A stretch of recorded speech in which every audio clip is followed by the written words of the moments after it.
Ahora Flaxo Radio transmite 24 horas en audio HD alta definición a través del sistema de codificación AAC+. Disfruta el mejor sonido y la mejor programación. Búscanos en TuneIn como Flaxo Radio o escúchanos en directo a través de flaxoradio.es. Flaxo Radio, amplificando ideas.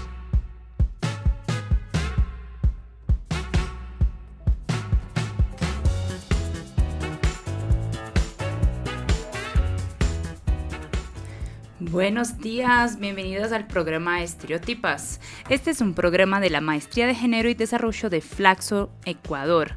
Yo soy Clara Nanda y estaremos juntos en este programa. Les recuerdo que pueden mirar nuestra transmisión en vivo por Facebook Live y escucharnos a través de flaxoradio.es. También puedes dejarnos tus comentarios e interactuar con nosotras en las redes sociales utilizando la hashtag Estereotipas.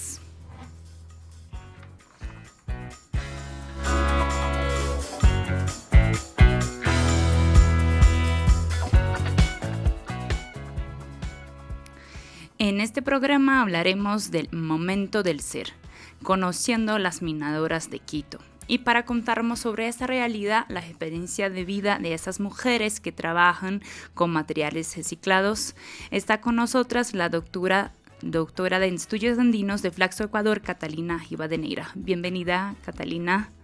Muchas gracias, Clara Nanda. Muchas gracias por la invitación. Buenos días. Bien, empecemos con un poquito de retraso, pero ya estamos acá. Bien, Catalina, yo leí su tesis, ¿no?, de doctorado. Es una tesis súper interesante y te empiezo ya preguntando, creo que es la cuestión que se lleva toda su tesis, pero en la introducción está súper presente, que como investigadora es difícil trabajar con un tema donde podemos ver potencia y al mismo tiempo la precarización de la vida, ¿no?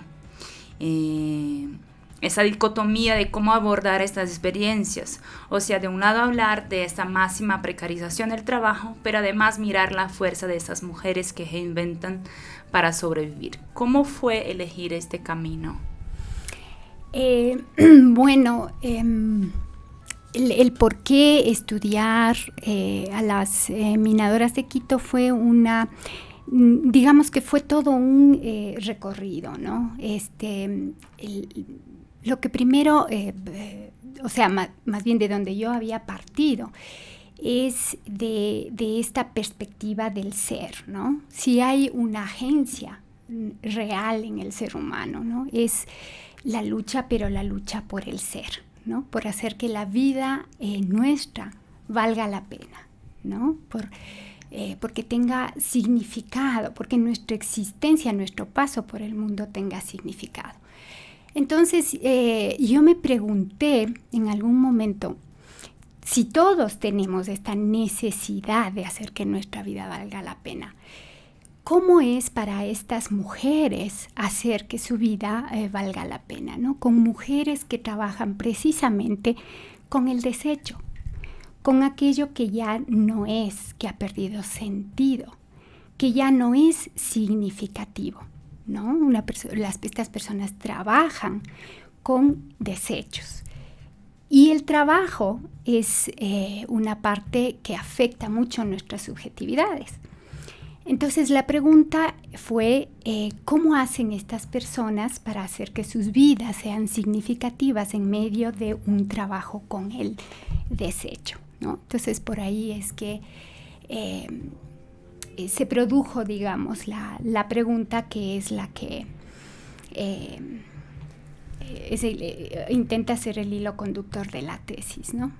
Ya, pero existe una contradicción, ¿no? Donde al mirar estas subjetividades, y vamos a adentrar un poco después de esto, pero a mirar esas subjetividades, esa relación con desecho, una precarización del trabajo, entonces, ¿cómo conseguir enfocar, ¿no? ¿Cómo conseguir no mirar para el desecho y ignorar esa precarización del trabajo, al mismo tiempo también no ignorar este ser de estas mujeres que también están atravesando un proceso de subjetividad que reinventan, ¿no? Que superviven, entonces que también tiene una valoración a esa supervivencia, ¿no? Ese proceso. Creo que es bonito también mirar como eso, ver potencia en esto, pero también no fijarse en esto, ¿no? Claro, sí. Una buena parte, digamos, de lo que yo vi, ¿no? De lo que pude percibir en las narraciones, es precisamente esta necesidad de poner por delante el hecho de que trabajar con desecho no significa que sus vidas sean desecho, ¿no? Sino más bien todo lo contrario, ¿no? A través de las mujeres, a través de sus narraciones, lo que intentan decirme muchas veces, ¿no? Es, bueno, para mí la vida ha sido muy dura y yo he podido sacar adelante a mi familia, he podido sacar adelante a mis hijos trabajando con el desecho. O sea, tan valiente soy, ¿no? Que lo logré, ¿no? Lo he logrado. Y lejos de sentirse mal por eso, ¿no? Le dan un significado, ¿sí? Sí. De esa manera hacen que su vida valga la pena. Claro, esto cuando uno ya lo analiza, uno dice, a ver, ¿cómo hacen ellas que sus vidas valgan la pena? A veces naturalizando las estructuras de subordinación que precarizan su trabajo, ¿sí? Naturalizándolas y diciendo, bueno, pues si tengo que trabajar con desecho, pues trabajo. Ya. Exacto. Bien, estamos hablando del ser, ¿no? Y la primera historia que nos cuenta la TS es de Ana y su familia, ¿no? Y usted las acompañó en su trabajo, no sé si un día solo o más. No, eso fue varios meses. No, es porque en la TC parece que es como un día, ¿no? Así como la forma es tan sutil. Pero sí. ¿Cómo fue esa experiencia de estar junto de ellas en este proceso, ¿no? Tal vez también nos cuenta dónde ha estado también para nosotros, yo escuchas, entender este lugar. Claro, bueno, existen diferentes tipos de minadoras, como yo conservo, no les digo recicladoras, para la tesis, no las llamo tampoco gestores ambientales de menor escala, como las llaman en el municipio. Entonces, en los ámbitos oficiales está que la recicladora o el gestor ambiental de menor escala. Yo mantengo el término minadora, porque, bueno, no porque sea una categoría nativa, es decir, no ha sido inventada por expertos, sino que está en el habla de la gente, ¿no? Yo la mantengo no por un ánimo naturalista, ¿no? Como lo digo en la tesis, ¿no? Sino más bien porque este término minadora lo que hace es, me parece que explica mejor el trabajo que ellos hacen. Porque ellos no trabajan con materiales reciclables, ellos trabajan con basura. A la basura la transforman nuevamente en objetos con valor. Y precisamente esa transición, la que me interesa a mí ver, ¿no? Y entonces ellas son minadoras, ¿no? Entonces así como el minero saca valor de algo que no tiene valor, porque un filón, mientras no haya el trabajo del minero, no se convierte en oro. Asimismo, la basura que está botada en las calles o en las estaciones de transferencia no tiene valor hasta que intervienen ellas. Entonces, por eso es que esta metáfora del minador me parece más exacto para el trabajo que ellos hacen, ¿no? Entonces, fuimos por varios lugares, ¿no? Estuve en la estación de transferencia, estuve también en unas escombreras. En el caso de Ana, al que tú te refieres, ella es minadora a pie de vereda. Entonces, también la seguí, ¿no? La seguí por varios meses. ¿Cómo fue la relación? Bueno, al principio un poco complicada, ¿no? Porque la abordé en la calle. Sí. ¿No? Entonces, bueno, ahí hubo un proceso un poco difícil. Incluso la técnica que yo utilizo con ella es un poco especial, no pude utilizar una grabadora, por ejemplo, ¿no? Entonces se utilizó más bien el diario de campo para poder registrar los eventos, ¿no? Los momentos del ser de ella. Pero ¿cómo te sentiste acompañando este proceso, ¿no? De estar ahí en loco, nos cuenta cómo ha revirado la basura, cómo su hija menor también ha pasado, como ya sabe, esta basura sí tiene cosas que me enderezan, esta no voy a poner la mano. Entonces estar ahí viviendo con ellas este proceso, ¿no? Claro, sí, bueno, eso es precisamente lo que a uno le hace pensar, ¿no? Porque se las empodera a ellas desde muchos espacios, ¿no es cierto? Se las empodera desde el Estado, desde entidades también supraestatales, también desde las empresas como Coca-Cola, Pepsi-Cola, todos están dedicados a empoderarlas, ¿no? Entonces, ya mirando su trabajo y estando con ellas ahí, uno dice, bueno, ¿y cómo empoderar a unas personas a hacer un trabajo que yo misma no estaría dispuesta? ¿Sí? ¿Cómo empodero a hacer un trabajo que no quiero para mis hijos, y no quiero para mi familia, ni quiero para mis amigos? ¿No? Entonces, esto es muy conflictivo. Cuando yo hago las entrevistas a los actores estatales y no estatales, ¿no? Y llegamos a ese punto, ¿no? Por supuesto que ellos se conflictúan también, sí, ¿no? Entonces, y muchas veces no concuerda la posición institucional con la personal. Sí. Y entonces se vuelve como confuso el discurso también en ellos, porque hay este es el dilema, ¿no? Del famoso reciclaje, entre comillas, ¿no? Claro. Uh-huh. Hablemos un poco del tema de género y raza, que está en el tercer capítulo todavía. Cuando usted está con la familia de Ana, mira esta relación, ¿no?, diferenciada de los hijos varones, que no valorizan el trabajo de su madre. Y entonces, ¿cómo analiza un poco esa relación? ¿Cómo se desarrolla o cómo analiza esa relación de género en este espacio? Bueno, a ver, una de las cosas encontradas en el trabajo de campo es precisamente que es un trabajo generizado, ¿no? Entonces, es un trabajo feminizado. Empezando porque en Quito el 70% de las minadoras son mujeres, por lo menos hasta el censo del 2014, ¿no? Que no se ha hecho el 70% aproximadamente. Entonces es una buena mayoría, ¿no es cierto?, que son mujeres. Cuando se mira a los personajes de la tesis, tú puedes ver que, sí, tengo por ejemplo un personaje que es varón, sí, pero él entra en el mundo del reciclaje de la mano de una mujer, ¿no? Entonces es un espacio súper feminizado. En el caso de Ana, por ejemplo, ella cría a sus hijos, a sus 8 hijos, con el trabajo del minado. Sin embargo, para sus hijos varones, el trabajo del minado, o sea, ellos ven el trabajo de su mamá como algo que no es de ellos, ¿no? Entonces ellos intentan siempre buscar algún otro oficio, o son albañiles, uno de ellos trabaja en una imprenta, por ejemplo, intentan buscar otras cosas, ¿no? Entonces ahí hay la anécdota de uno de los hijos varones que trabaja en el área de la construcción y que se queda sin trabajo. Ante la desesperación, ¿no?, de no tener trabajo, él tiene que minar, pero se le ve que no se siente cómodo haciéndolo, ¿no? Entonces es un trabajo feminizado, ¿no? En las teorías feministas, una de las principales discusiones que tenemos, que la mujer es desvalorizada exactamente por estar todavía a cargo del trabajo reproductivo y el trabajo reproductivo no ser considerado un trabajo.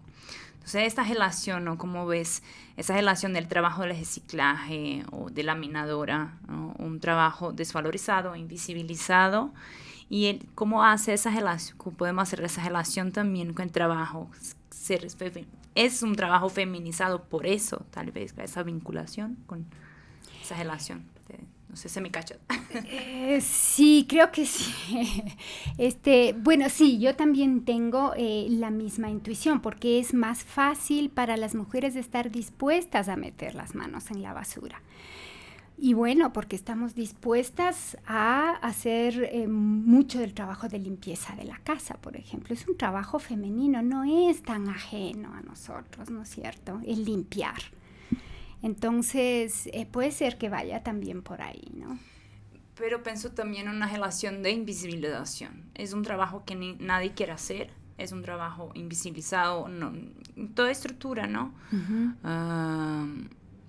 Y las mujeres también hacen esto como naturalmente. El trabajo reproductivo también no es un trabajo. De cierta manera, ninguno de los dos son trabajos a la mirada la del poder, a la vista de las personas. Claro. Es una necesidad. Claro. Entonces, Ahora, pero sí tenemos que, o sea, lo que se ve en el proceso del reciclaje mismo en el Ecuador, se ve que porque, a ver, la industria del reciclaje es cada vez más fuerte, ¿no? Entonces, alrededor del reciclaje hay industrias que manejan muchísimo dinero. La industria del papel, la industria del plástico, la industria del metal, ¿no? Entonces, aproximadamente la mitad de los materiales con los que trabajan estas industrias millonarias del país está hecho sobre la base del trabajo de las minadoras, ¿no? Entonces, cada vez esto de que estas estrategias de visibilización, más bien, del trabajo de las minadoras, tienen que ver con la importancia que va cobrando cada vez la industria del reciclaje. Entonces, claro, cada vez les van visibilizando más, cada vez les dicen, no, este es un trabajo, les empoderan y les dicen, ustedes son doctoras del ambiente, ustedes son superhéroes, ustedes son no sé qué, ¿no? Pero esto es parte de una de las estrategias de lo que yo llamo el régimen del reciclaje, el nuevo régimen de valor del reciclaje. Sí, es muy interesante esto porque de cierta manera muchos están ganando con eso, una estructura en industrias, y no en ningún momento organizan un proceso para esto, ¿no? Para que sea un trabajo no precarizado. Entonces, es muy, muy complejo, ¿no? Perdón, ahí la parte etnográfica de la tesis referente a la cadena del reciclaje es muy interesante al respecto, ¿no? Porque se ve cómo los otros eslabones tienen unas tasas de ganancia altísimas, mientras las minadoras tienen unas remuneraciones que con las que apenas sobreviven, ¿no? Sí. Recordamos a todos ustedes que pueden nos enviar preguntas por Facebook y estamos acá entonces con Catalina hablando de las minadoras de Quito y hablando mucho de este tema, momentos del ser, ¿no? Que es construida su tesis, la construcción de las subjetividades. Cuéntanos un poco de esas construcciones, ¿no? Yo, por ejemplo, he visto que trabajar con el desecho implica un proceso de aceptación, es una lucha por dar un significado para transformar lo digno. Me habla un poco de esas subjetividades que ha encontrado y ¿qué miras en este proceso del momento de ser? Claro, a ver, como metodológicamente mirar desde el ser, ¿no? Mirar las realidades del ser resulta realmente muy rico, ¿no? Muy, muy interesante. Entonces, lo que se hace es hacer que ellas no me interesan trayectorias de vida, ¿no? No es una historia de vida en ese sentido lo que me interesa, sino más bien cuando ellas cuentan eventos de sus vidas, ¿no? Cosas que les ha pasado, cosas que ellas consideran importantes. Entonces, a través de la narrativa, ellas van reconstruyendo esos eventos, ¿no? Por eso la metodología es eso, ¿no? O sea, se la hace a través de los eventos. Entonces, cuando ellas empiezan a contar, es muy interesante ver cómo ellas reconstruyen su subjetividad, cómo ellas se identifican, ¿no? Y cómo ellas pues intentan hacerme ver a mí, a la investigadora, como una imagen de ellas, ¿no? Entonces, en todos los eventos ellas se construyen como siempre con virtud, ¿no? Entonces se ven valientes, se ven... ¿no? Eso es lo que intentan decir. Pero en los intersticios de las narrativas, tú lo que puedes ir viendo es cómo las estructuras de dominación se materializan en la narrativa, ¿no? Entonces lo que puedes ver es, por ejemplo, cómo esas estructuras de dominación de género, a través de esas estructuras de dominación de género, ellas hacen que su vida valga la pena, ¿sí? Entonces eso es lo que le hace tan interesante a la metodología, ¿no? Y a la técnica que se está utilizando. Y claro, resulta... O sea, eso, naturalizan las estructuras de subordinación. Entonces, en un momento se pintan como dóciles, como buenas, como fieles, ¿no? Como la fidelidad, como, qué sé yo, ¿no? De muchas maneras, ¿no? En otras ocasiones también hacen que su vida valga la pena cuando rompen esas estructuras, ¿no es cierto? En el caso de Ana, por ejemplo, una de los personajes, cuando después de 18 años de maltrato ella decide, bueno, primero le da una paliza al marido, le pega y se separa. Pero fue un momento y ¡pum! O sea, la vida de ella cambió completamente, ¿no? Entonces, esas cosas tú puedes ir viendo, ¿no? Si tú quieres entender cómo es que en términos de Bourdieu, ¿no es cierto?, el hábitus se encarna, como dice él, ¿no? Ahí en la narrativa tú lo puedes mirar. Podemos bajar un poquito para nuestra realidad de repente, ¿no? Que pensar un poco cómo nosotros nos relacionamos con la basura, incluso llamamos todo por basura, ¿no?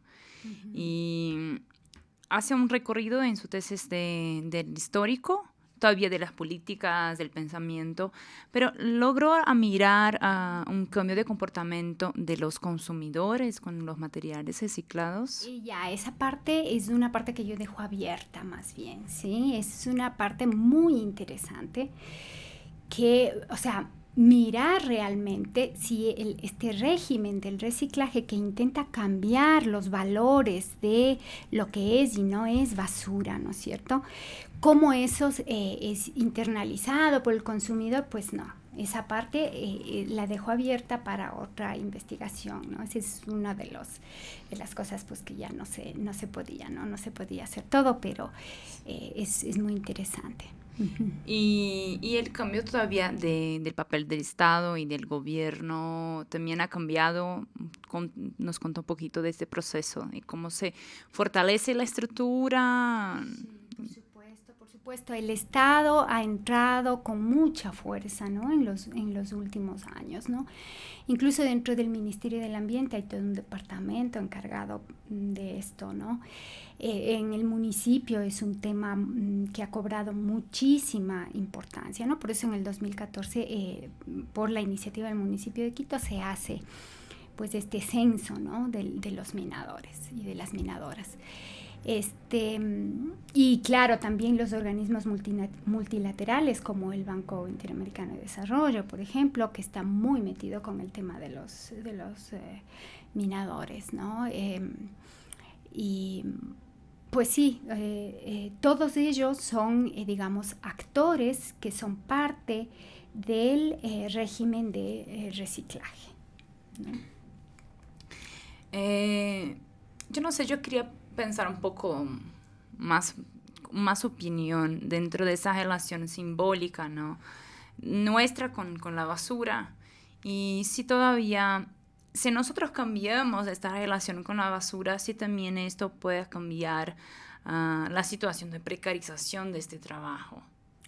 Sí, yo creo que eso sería importante, ¿no? Yo decía, o sea, sí, hay una parte simbólica en la que tú puedes empoderar al minador y decir, no, tu trabajo pues es un trabajo muy importante, pero hay una materialidad ahí, ¿no? Entonces ellos trabajan con basura, no trabajan con materiales reciclables. Uh-huh. Si el consumidor cambia su relación con ciertos materiales, ¿no es cierto?, que pueden ser reutilizados, y el minador ya no es minador, sino se convierte verdaderamente en reciclador, Entonces estás empoderando de una manera distinta a estas personas, ¿no es cierto? Porque ya no les entregas tus desechos, tu basura, sí.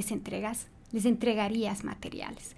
Ahora, claro, ahí está todo el dilema de que eso se convertiría en un negocio bastante bueno, y entonces ahí van a entrar seguramente otros actores, y lo que va a suceder es que probablemente las minadoras queden verdaderamente excluidas, ¿no?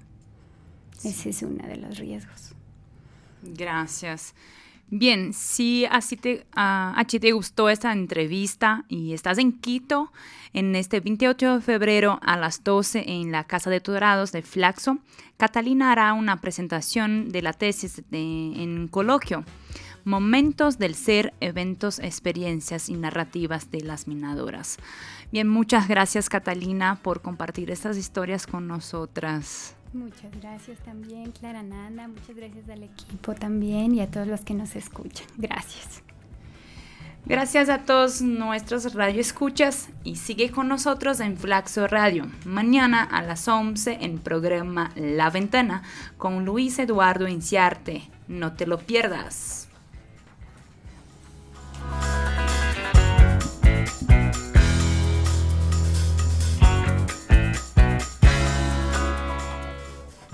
En junio de este año, en Flaxo va a ocurrir el 29º Congreso Anual de Asociación Internacional para Economía Feminista. Entra al sitio www.iaffe.org.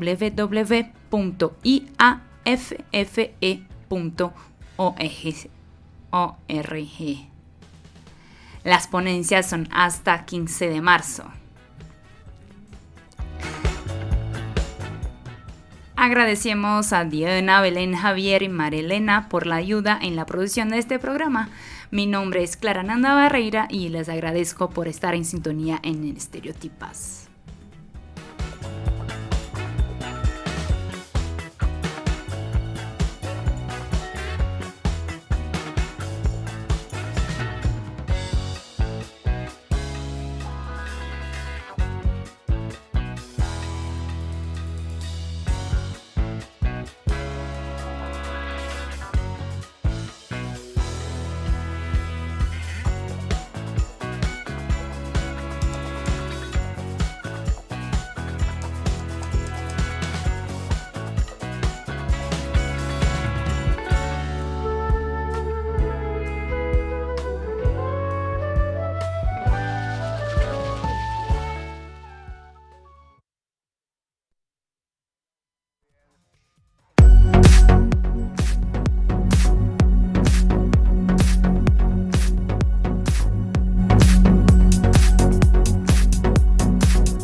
Ahora Flaxo Radio transmite 24 horas en audio HD alta definición a través del sistema de codificación AAC+. Disfruta el mejor sonido y la mejor programación. Búscanos en TuneIn como Flaxo Radio o escúchanos en directo a través de flaxoradio.es. Flaxo Radio, amplificando ideas.